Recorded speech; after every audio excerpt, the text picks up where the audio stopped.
Ayikho into emnandi njengokuvuka emuzini wakho, umuzi othi wena, osegameni lakho, okhokhelwa wena. Mina ngikhulumi nje mhlambe ngomuzi omncane, ngikhuluma ngesithabathaba somuzi. Bekuyimpilo yami ke leyo. Nginomsebenzi omuhle, ngisebenza nabelungu kuphela.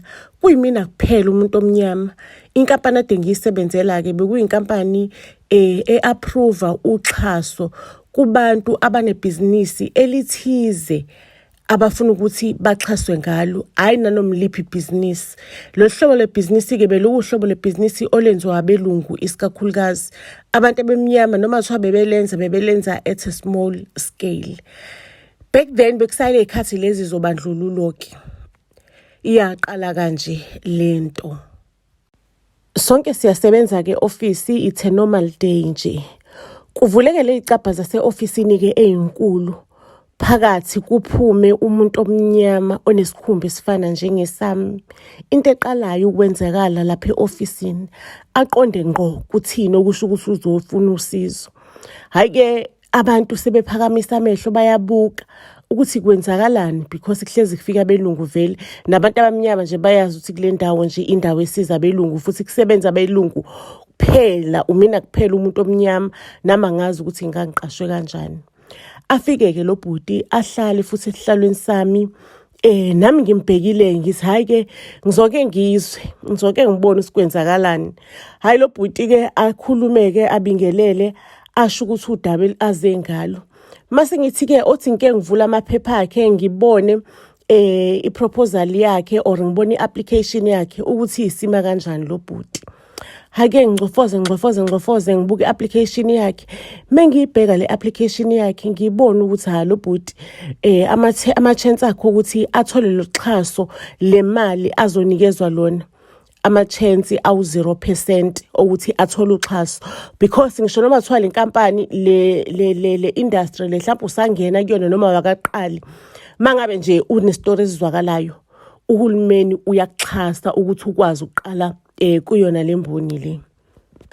Ake bakithi ubhuti wabantu kuumuntu omnyama wakithi, ngimtshele ngithi yazi ukuthini bhuti wami, yabona le application yakho le, ama-chance mancane kakhulu 0% ukuthi wena ungayithola le application.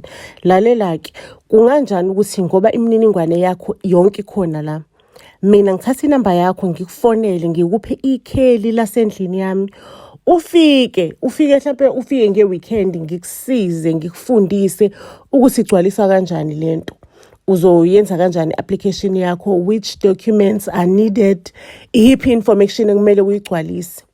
Kodwa ke kuzothatha isikhathi ukuthi ngikufundise yonke lento le. And then ungathi mangabe usuready usunazo zonke izinto, mase uyayiqala ngeapplication yakho uyayifaka. Mina mangabe bengibuza la emsebenzini ukuthi ihambe kanjani application yakho njengoba wonke umuntu ekubhekile, ngizobatshela ukuthi hayi busikade usazo inquire nje usafuna ukuthola i-information. Ngempela ke uMalikana usefikile ke sithabathabeni sami somuzi nje, usathuso ukuthi umuntu omnyama unomuzi omuhle kanje.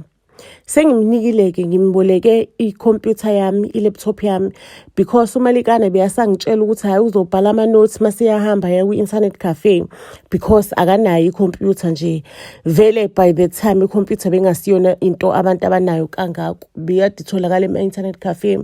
Ngimtshela ukuthi hayi khulileke ungasebenzisa le yami njalo mangabe uzala uzofika utype le yami ukuze ngikwazi ukuthi ngikulungisele umsebenzi wakho kube nama-corrections. Hayi ke ngiqaleke manje sengamnikeza ama-details, we are discussing, ngiyamtshela ukuthi enza kanjena. Hayi ubhuti wabantu ubhizi uyaqobela uyalungisa into yakhe. So all the times uyeza vele ngizomsiza ngalento. Guess what? Uyazi labantu abathi umuntu wesilisa nentombazane ikati negundane. Ikati negundane akuhlala endlini eyodwa endaweni eyodwa nje isimo singashubi. Kwashuba ke nakumina nobhuti wabantu because sagcina sesijola sesithandana nalo bhuti. Enikhumbula phela mina uthi ngumuntu wesifazane o-independent onayo yonke into. Hayi bakwethu angifuni nje uqamba amanga, kuke kube nzima nje ukuthola umuntu la ozokhulileka khona ubone ukuthi hayi cha la ngiyathandwa kunamqathango. Mangabe nje umuntu wesifazane oyimele, kuba nzima nje ubamba ama-piece job emjolweni emathandweni, nalo ma-piece job nje angahambi kahle. Shukuthi i-application kaMalikana umuntu wami isingenile emsebenzini ngosuku la ebikade izo-review-wa khona-ke. Sengiyatatazela-ke manje ngiyamshiya umuntu wabantu ulele embhedeni, ngiyazi ukuthi emsebenzini kuyokhulunywa nge-application yakhe, kuzoshiwo on the spot ukuthi iya-approve noma ayi-approve nami. Shukuthi into eyenzekalayo mina njengomuntu oyi-acceptile i-application, umine ngenza ama-recommendation ngisho ukuthi lo mangase simnikeze imali uzokwazi ukuqhubeka ayenze le business noma uyi-risk kanjani. Mina sengwenzile ama-recommendation based ekutheni lo muntu lo usupport uprovide i-application equality. Ayike ngifike-ke ofisini sengiyaprinta-ke manje Nkosi yami into zakhe, kodwa uvalo liyangishaya liyangidla because abantu abamnyama nje abakaze banikeze le opportunity. Hayi-ke sengihleli nebhosi yami-ke phansi. Sengiyiprintile-ke yonke into sisezandleni zebhosi yami. Hayi-ke ngiyayibona ibhosi yami iyafunda, ishaya ama-correction, iyamaka yabona. Nje uyayibona ukuthi ichazekile ukuthi wow, what a quality application. This is such a good application. Hayi nami ngihleli-ke ngimincile la kodwa ngitshengisi phela because akumelanga ngitshengise ukuthi there is a relationship between mina noMalikana ofake i-application. Hayi-ke kugcineni-ke ibhosi ingitshela ithi yazi ukuthini Thoko, le application le iyi-quality kahle, i-right, yonke information ilapho, kodwa lo muntu lo uyi-risk, uyi-high risk, angesikwazi ukuthi simnikeze le mali le. So i-application yakhe is declined. Yo, inhliziyo yami yashona phansi, but I had to pretend nje ngisimile njengoba kade kuqhutshekwa. Ngingavezi ukuthi mhlawumbe ibhosi ngizama ukuthi ngiyiphoqe ukuthi imnikeze lo muntu nje. I had to act normal like kwabanye abantu mangabe kuthiwa declined nje ngitshengisa ukuthi nama nginendaba ngithi hayi ku-right-ke boss, if ubona kanjalo ku-right yonke into. Shukuthi uMalikana akasawutholanga-ke manje umsebenzi, kodwa mina naye sesiyathandana. Usehleli le ndlini sekumina engimnakekelayo. And into engichaza ngayo umuntu esilisa ohlakaniphile uyasho ukuthi uzokwazi ukuthi avule yena ibhizinisi elinye futhi eli-successful elizoba likhulu lidlule leli kade ezoxhaswa ngalo. And I am positive, ngiyamthanda umuntu wami, kuhleliwe nje kumnandi.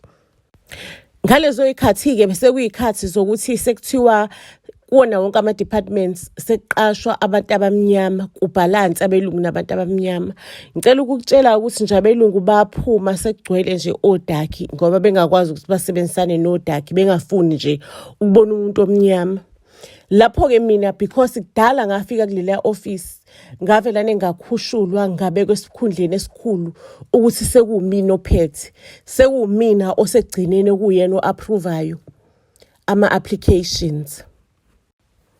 Ake ngisaqhubeka-ke nomuntu wami uMalikana, si-strong vele sithandana. uMalikana ungiphethe kahle, angikaze nje ngithola indoda engiphatha kahle njengaleya ndoda. Hayi-ke umuntu wami angibuze athi sithandwa sami yazi ukuthini, uyabona lapha emsebenzini wakho uphezulu manje ngoba uwena umuntu okudala owafika, sekuwena umuntu osele vele oyaziyo le nkampani ngalezi ayikhathi. Yazi ukuthi njengoba usebenza basazokupromotha futhi uphume kule position, mhlawumbe uye position le use-ofisini obuhleli wedwa, mhlawumbe u-auditor wonke ama-branch nani. Ngine-suggestion ukuthi why ungaqali ibhizinisi lokuthi labantu njengoba nama ungibizile le ndlini uzongitshela nge-application, ubabize la ubatshele nge-application ukuthi aba-apply kanjani, because vele imali yoxhaso le umuntu uyaphiwa usuke angayisebenzelanga. Ubabize bashaye i-application masuthatha u-30% wayo yonke le mali le. Umuntu umtshela ukuthi hayi ngizokutshengisa ukuthi ishaya kanjani application oqondile, and then mase uthatha u-30%. Mhlawumbe into ongayenza ukuze izinto zibhalanse kahle, ungabanjwa at all, kungaba nekhampani common denominator kubona bonke labantu, ikhampani esupplya ama-service bonke labantu lawa abawadingayo. And then iy'ncwadi zingabhalansiswa ngaloyo nkampani for all those people ukuthi ibibanikeza ama-service angangalo 30%. And lama-service should be ama-services le nkampani engakwazi ukuthi isurvive ngawo lawo ma-services. Yo, ngisho ukuthi yaze yagudi le idea ubaby ayishoyo, because kokwenzakala lokho konke lokho kodwa imali izobe ingezi egameni lami, izobe ingezi kumina kanjani.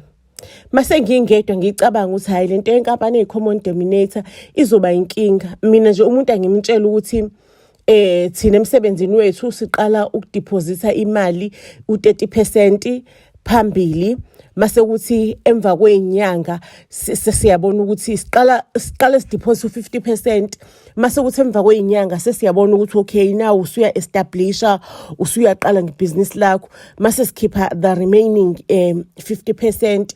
Ngokwe contract ithi contract asikunika u-50% upfront, and then mase siphinde ukuthi ukwazi nawe ukuthi u-establish, mase siyakunikeza omunye u-50% ukuthi u-establishile noma waka-establish, but after a certain time u-50% ngoba se-approve application yakho iyaphuma lo 50%.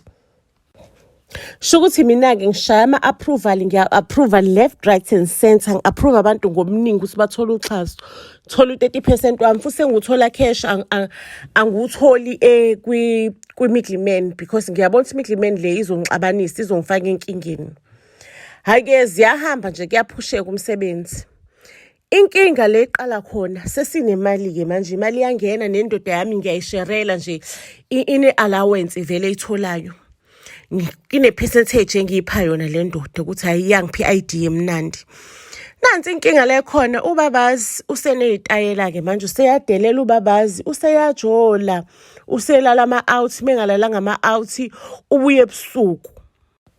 Ingidineke yonke lento enziwa ile ndoda ukuthi le ndoda le isiyangichaphaza-ke manje, kahle kahle le ndoda le isiyangidelela. Ngiyisolva kanjani yonke le situation because lo muntu ngamcosha, ngamgeza, ngamhluba, ngamqoqa, ngambeka la endlini.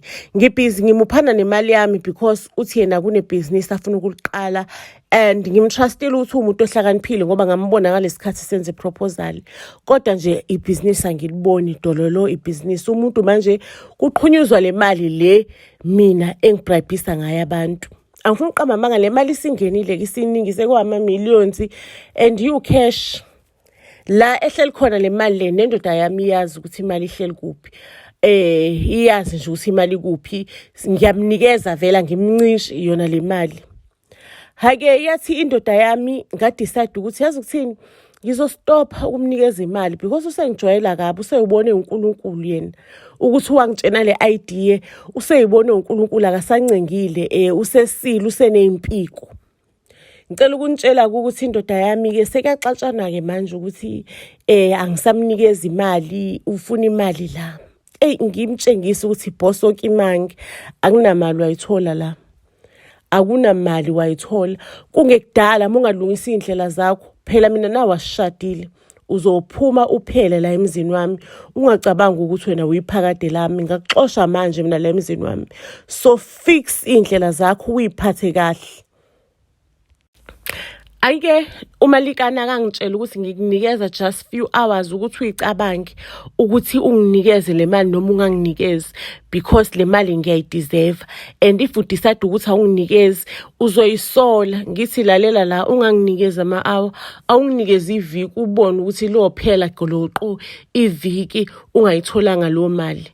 Ayike umalikana athi it's fine, I am going to give you a week. If kuthintini uzozisola ntombazane ndini, uzoyisola wethoko we, uzoyisola thoko ndini. Ngazi udlalisa umalikana. Uyazi ukuthi umuntu mangabe umthathile wamgeza wamnikeza impilo, lo muntu lo awusoze wamsaba or umthatha serious because into ayiyona.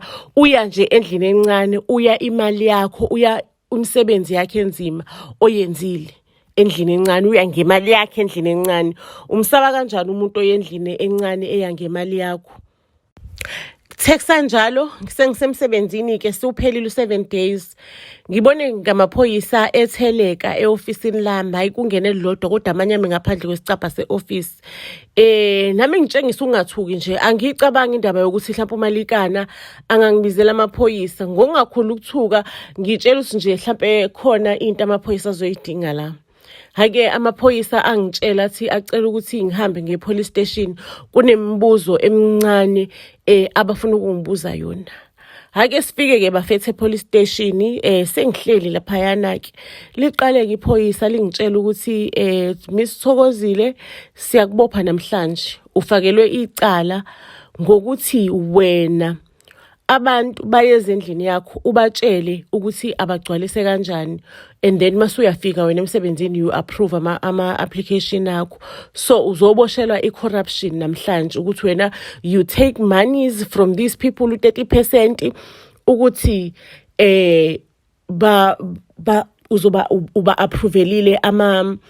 uba-approvelile lama-business, futhi basuke bengenayo i-chance yokuthi bangakukhokheli because kusuke kusasela u-50% ongakuwena, okusho ukuthi usuke usanamalungelo nama-rights ukuthi ungangawudedeli wonke lo 50%. Ngiyiphike-ke mina lento le phoyiseni, ngithi angiyazi mina yonke lento okhuluma ngayo. Angiphiki ukuthi abantu ngiyabasiza ngokugcwalisa ama-applications because vele i-awareness emsebenzini kuyashiwo ukuthi we need to share the information ukuthi what type of application are we looking for. Kodwa wokuthi ngiyakhokhelwa or ngiyaba-blackmaila or ngine-30% engiyithathayo, angiyazi mina into enjengaleyo. Iphoyisa-ke lisho ukuthi hayi, lo muntu lo ufaka icala ukufakele anonymously and unobufakazi bonke. Unabo bonke ubufakazi wena ekurekhodile, unalabantu laba olontunjana nabo obanikeza lamathenda lawa. So uliphethe bonke ubufakazi. So ngakuhle Msithokozile ukuthi uvume nje icala kusase early ukuze mhlawumbe bakucabangele enkantolo bakwehlisela isigwebo. Ngithi mina-ke hayi-ke akuhlanganwe phambili nabo lobufakazi, kuyobonakala phambili.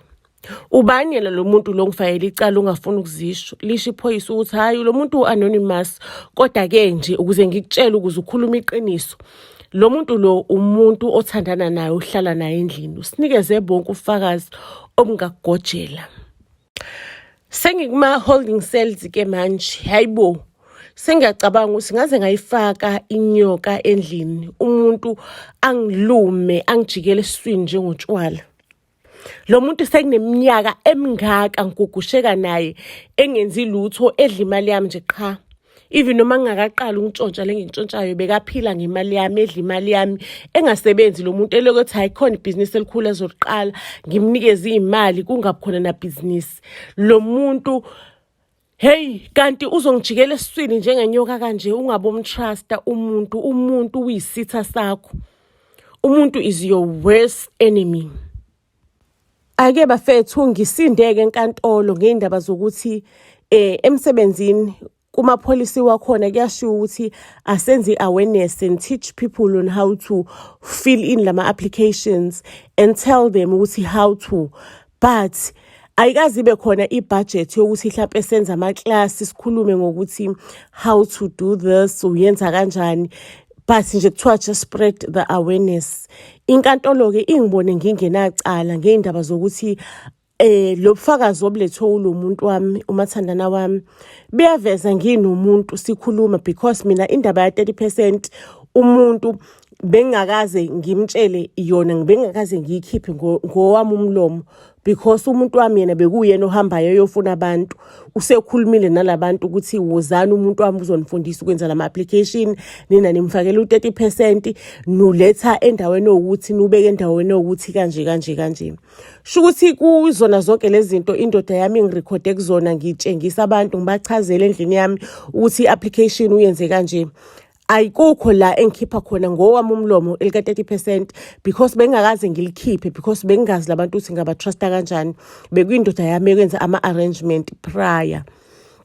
Khake bafethu, shukuthi the time mina ngilapha ejele le ndoda biyifika izobuza ukuthi imali kuphi, ifuna ukususa. Ayazi ukuthi mina sengiyazi ukuthi imali iyona engifakele emaphoyiseni. Iyangitshela ukuthi imali ayisekho endaweni la sasibeke khona, esibeka khona isikuphi imali ukuze ngiyisuse amaphoyisa mekafika afica ubufakazi bungekho. Nami velane ngithi imali yani, ukhuluma ngani? Mina imali yami isebhenki, angisho emsebenzini ngihole ebhenki. Le ndoda bidina ithi uyathi ngikhuluma ngani wena, ngifuna ukusave impilo yakho, uyathi ngikhuluma ngani, kumele ususe ubufakazi. Shukuthi-ke le ndoda njengoba mina kade ngisejele isikhathi ngisahamba icala, ibiyipequlula cause ibhela ngizaye ngiyithole, ibiyipequlula yonke indawo ey'ndaweni enke ngayihamba, ihambe ize ifune ngisho nelo izi ifune i-check ngisho ne-track ukuthi ngangihambe kuphi, ngihambe kanjani ngemoto. Ifuna ukubona ukuthi mhlawumbe le mali ngiyisusile, ngayisusa la eyazi khona, ngayibeka kuphi. Kanti ayazi ukuthi ibidila nogalakajana omdala ukuthi the day ngihamba ngiyokwenza zonke lezi zinto lezi, ngakhansela kwasani, ngakhansela phone, ngakhansela kwa-tracker, ngakhansela kwasani, ngenzela ukuthi ngingabi nobufakazi bokuthi le ndoda le, because bese ngikwazi ubuqili bayo, bengenzela ukuthi ingazi ukuthi imali ngayifihla kuphi, because bingasangihloniphi kakhulu isijola. Noma thi uyajola ungajola uzubonwe, jola ngokuyimfihlo, because biyazi ukuthi izongithreatenisha ngokuthi izongihorisa, ukuthi izongibophisa, ngithi ngiboshwe masisala yona ithatha imali ihambe. Into engayenza-ke mangabe ngifika endlini kwakuxosha idimoni lendoda, indoda embi ekhohlakele. Kodwa-ke nama ngisho ukuthi lokho engangikwenza bekukuhle ukuthi ngibe isigebengu, kodwa bengibonga ukuthi ngiphunyukile ngembobo yenaliti. Bese kuyisona-ke isikhathi sokuthi ngiqondise iy'ndlela zami, ngihlukane nenkohlakalo, ne-corruption, nokukhulu ukukhohlakala ukuganga lokhu. Ngayimisela ukuthi yonke into engiyenzayo ngizoyenza ngendlela eqondile.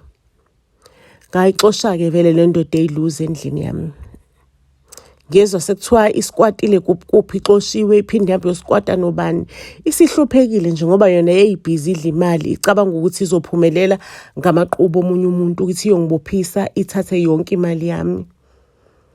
Phela kanjalo-ke indaba yethu, family, ningakhohlwa-ke ukuthi mangabe nithenga amathikithi ethu for i-movie yethu, wonke ama-details, account details akhona lana.